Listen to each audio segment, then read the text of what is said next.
ശബരിമലയിൽ 27-ന് നടക്കുന്ന മണ്ഡലപൂജയ്ക്ക് അയ്യപ്പ വിഗ്രഹത്തിൽ ചാർത്തുന്നതിനുള്ള തങ്കയങ്കി 26-ന് പുറപ്പെടും.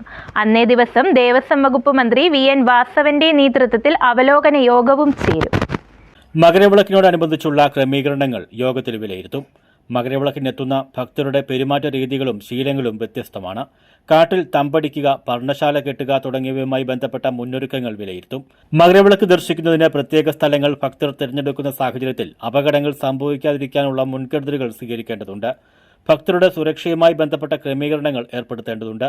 അപകടകരമായ സ്ഥലങ്ങളിൽ നിന്ന് ജ്യോതി ദർശിക്കുന്ന സാഹചര്യം ഭക്തർ ഒഴിവാക്കണം. മകരവിളക്കിന്റെ ഭാഗമായി കാനനപാത വഴി വരുന്നവർക്ക് കൂടുതൽ സൗകര്യങ്ങൾ ഏർപ്പെടുത്തും. സ്പോട്ട് ബുക്കിംഗ് കുറച്ചു എന്ന് കേട്ട് പലരും സത്രം, പുല്ലുമേട് വഴി തിരഞ്ഞെടുക്കുന്നുണ്ട്. ദുർഘടമായ പാതയിലൂടെ പ്രായാധിക്യമുള്ളവർ, അസുഖമുള്ളവർ തുടങ്ങിയവർ ഏറെ ദൂരം നടന്നു വരുന്ന സാഹചര്യമുണ്ട്. തമിഴ്നാട്ടിലും ആന്ധ്രാപ്രദേശിലും തെലങ്കാനയിലുമുള്ള ഭക്തർക്ക് ഇത് സംബന്ധിച്ച് കൂടുതൽ അവബോധം നൽകണം. ആരോഗ്യ പ്രശ്നമുള്ളവർ ഈ പാത തിരഞ്ഞെടുക്കുന്നത് ഒഴിവാക്കണം. കാനനപാത വഴി വരുന്നവർക്ക് പ്രത്യേക പാസ് ഏർപ്പെടുത്തുന്നതിന് പോലീസുമായും വനം വകുപ്പുമായും ധാരണയിലുമെത്തിയിട്ടുണ്ട്. News bureau, Pathanamthitta.